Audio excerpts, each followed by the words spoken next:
Good morning, Zach. Here's your machine, the Breville Barista Touch BES880. In this video, I'm going to be demonstrating the machine, making a latte on it. So the machine is in very good condition. Actually, I would give it an 8 out of 10. Immaculate, mostly on the left, right, and front panel. Only some small scratches here and small nicks, but really, that's only if you look at them from a distance, and on the video, it looks really clean. Yeah, everything works fine. I've already done the cleaning cycle, the pressure test. I tested all the features, everything works fine. And let's make a coffee on it. So, as you know, this is a new heating system sort of machine, so it will turn on in 5 seconds from cold.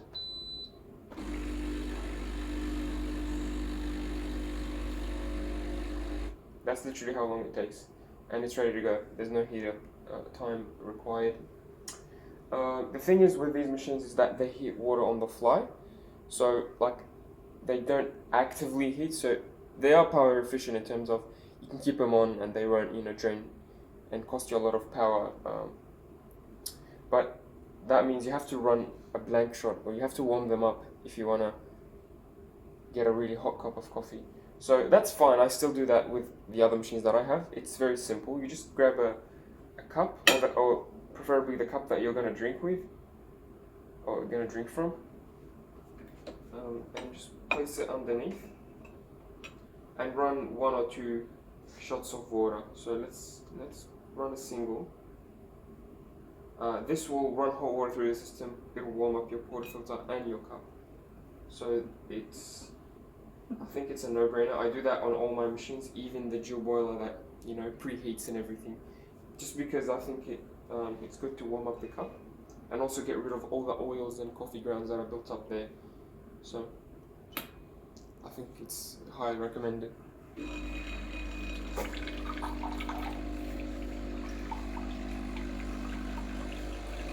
You can stop it at any time. I think it'll fill most of the cup at the 20-second mark.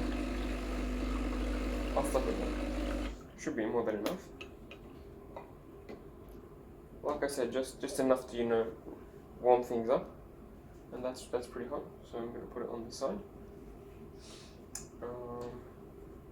And of course, when you take out the portafilter, you want to dry it. I'm sure you're used to the setup by now. You've used the Barista Express, which is very similar to this. So this is not much different. The only things that are different is the heating system, in terms of functionality, the automatic milk frother, and maybe the grind settings as well. Of course, you have to mess with the grind settings and choose the correct one. But this one has a slightly different grinding setup to the Express. For one, it has a continuous grinding adjustment, grind size adjustment. So as opposed to the Express where it clicks, you jump between 14, 15, 16. This one has it does count on the screen what grind size it is, but it's continuous. So you can twist it ever so slightly to dial it in finer and finer. So the control is finer on this one. It has fine tuning of the grind size. Also, the time, you can control it as opposed to the knob with arbitrary clicks. On the Express, this one has a time designation for the grinding, so you can tell it exactly how many seconds you want to do. And you can, of course, as you know, you can actually customize different cups with different grind times, different brew times, and different milk temperatures. So let's check. I'll do the single. As you know, I like to do the or you may not know, I like to do the grinding in single shots. So I like to grind 1 shot, tamp it down, grind another shot, tamp it again. I find that reduces the mess that I create with the coffee grounds, as opposed to grinding the whole double dose and having to juggle and risking spilling over the counter. I like to grind it in single shots. So I'm going to put it on, let's say 7 seconds, and we'll see how we go. If we get more than 9 grams, I'm going to reduce it, and vice versa. So this is the double basket, of course. It's the single wall. It takes 18 grams, if you didn't know, 18 grams of ground coffee. So I'm going to aim for that. The grind size at the moment is at number 3. I'm not sure if you can see the screen. maybe a little bit. So that's grind size number 3. I think it's in the right ballpark. If it's a little too fine, I'm just gonna make it one click coarser. If the coffee comes out very quick, I'm gonna make it one click finer. So we got 8.2 in 7 seconds. Let's make it 8 seconds and see how we go. Of course, as you know, you can always top it off. So if you wanna grind for a split second, you can just hold. So just hold for as long as you want to grind for.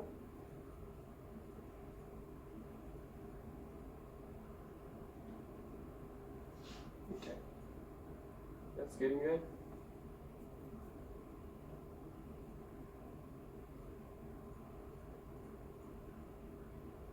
So that's 9 grams. So let's press it down.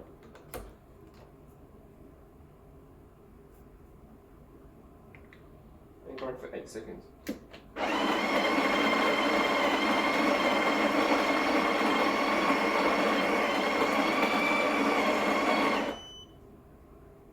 It's done.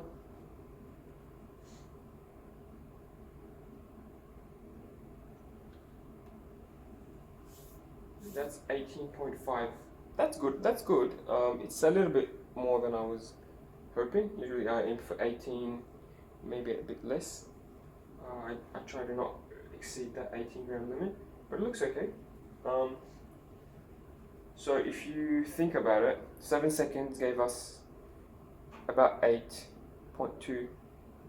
9 seconds gave us 8.5. That means 7.5 seconds is probably going to give us 9 grams. So 7.5 times 2 is 15. So I think you can keep it on 15 and do it twice. So in this case, the way it would work, so 15 is similar to 7.5 times 2. I think you can pause it halfway, so you can grind and then pause and then continue. And you would actually remember how many seconds left, of course. So this is similar to doing the single dose and then pressing it down, then doing it again. So I recommend you try that at 15 seconds. Of course, it would depend on what beans you're using. You know, some beans grind faster, some beans grind slower. Some beans need a bigger grind size. Some beans, you need to grind really fine.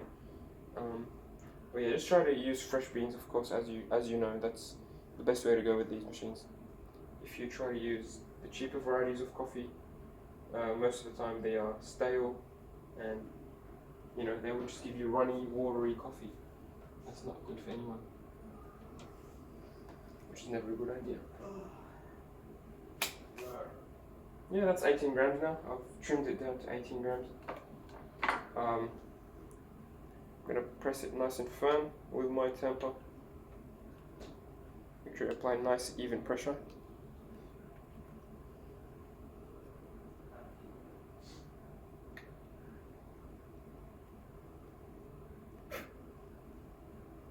So if you don't have a scale and you want to know if you have the correct amount of coffee, grind your coffee, tamp it down, and check the depth of the tamper. So I have 18 grams in the basket right now, and the tamper only goes as deep as the silver line, silver cap. That's a good rule of thumb, a good way to know that you have the right amount of coffee, just by checking the depth of how deep the tamper goes.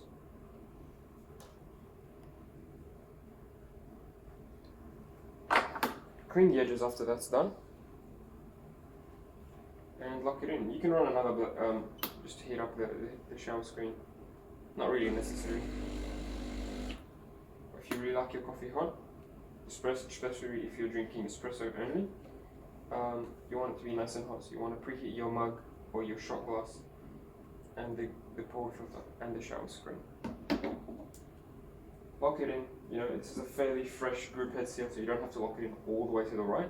At the moment it's at dead center. That's more than enough. I'm gonna dump this hot water. I'm gonna get a little bit of hot water from the hot water tap. Of course, as you know, this has a hot water tap, just like the Barista Express.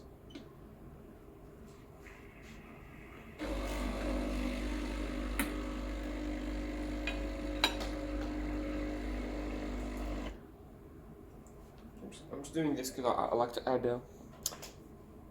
bit of sugar with my coffee, so the hot water helps it dissolve.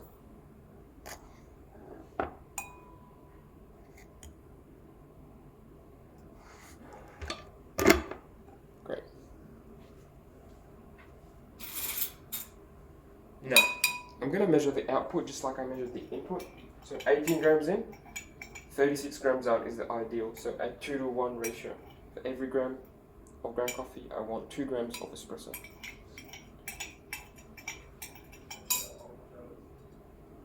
I'm going to use the scale again to measure the coffee that I get from the machine. I'm going to aim for 36 gram, so plus minus 5 or plus minus, I guess, 3 is okay. So anything between 33 and 39, 40, I'm happy with. If it's outside of that range, I'm going to change my grind size. So I'm going to run the double shot, of course, and that runs for 30 seconds. In that 30 seconds, if I get more than 40, I'm going to make it 1 click finer or 1 number finer. If it's less than 33 grams of coffee, I'm going to make it 1 click coarser. I'm sure that makes sense. It's just to hit the right balance of pressure. And if it's only a little bit outside of the range or very close to the range, I can still fine tune, so I can increase it by very, very small increments, not a whole click, if that makes sense. So let's try the double shot and see how we go. You want the timing to be just right. So that looks slightly watery. Yeah, that's too quick. So I would make it 1 click finer. I'm gonna stop it there. So you got this much in 16 seconds.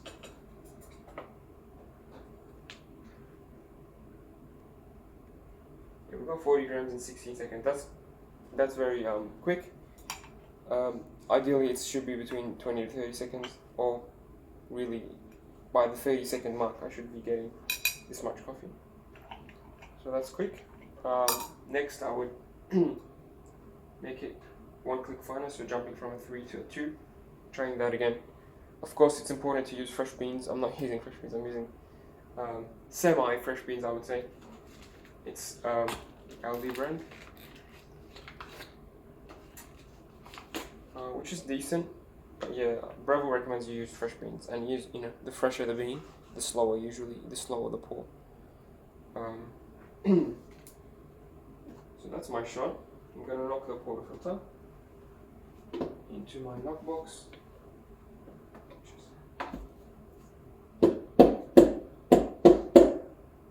And very importantly, you want to clean the shell screen and portafilter, and of course you do that by running a blank shot.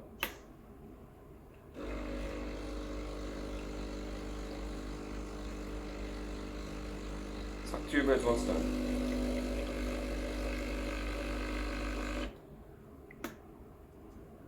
Maybe like once a week or every few days, grab a tissue and wipe off the grip seal and the shell screen, just to get rid of any residue. And that's all. That's all you need to do to make an espresso. Let's make it into a latte now. I'm gonna grab the milk jug, or actually I'm gonna grab my milk jug.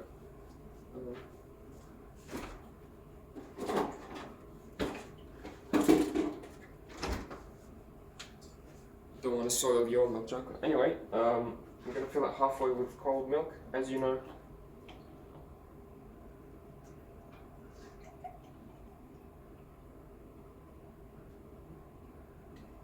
So you can use the wand straight away, so putting the jug, starting the milk. I like to just quickly purge it. So I'm going to put it on froth level 7, temperature 60.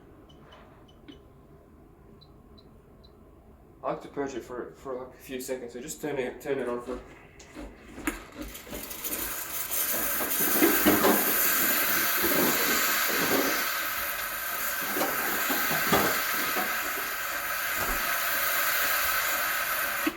Sorry about that.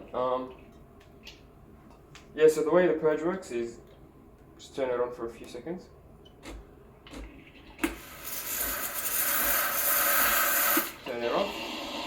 right back on. And start again. Just to get rid of any water. Make sure you put the jug on the water, sorry, on the temperature sensor.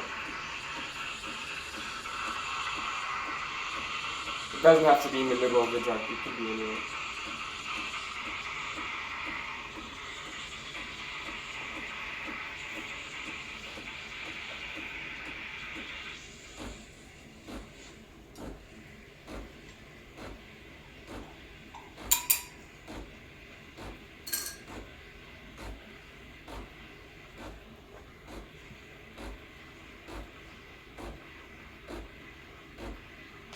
So as you notice, the heating system on this one makes it really quick to switch to steam mode. So it took maybe 5 seconds from the espresso mode to steam mode, whereas the espresso usually takes 10-20 seconds. And it's the same with cooling down. So when it turns off, it'll cool down in a matter of seconds, so you can go back to making like another coffee. Now it's done. I'd like to show you a new feature of the milk wand, which is very helpful, I would say. It's an insulated milk wand, the steamy one. It's made with double layers so that when you clean it, it's really, really easy. It doesn't burn the milk as opposed to the Barista Express or like the Jill boiler or anything else. So it just wipes off, the milk just wipes off. It's warm but it's not hot. And when you push it down, it usually cleans itself. Sometimes it makes a bit of a mess, so you have to wipe it.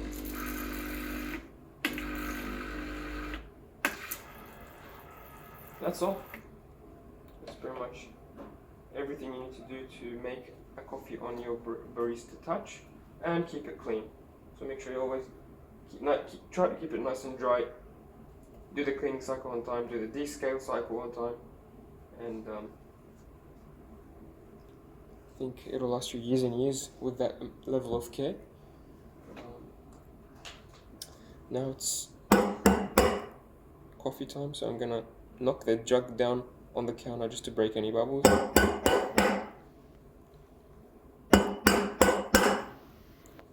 Swirl the milk around to mix it up. Do that a few times until the surface is nice and smooth.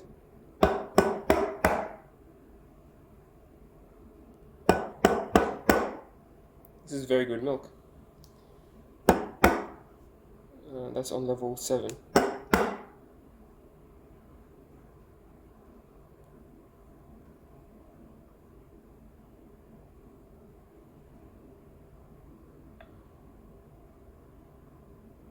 It's incredible.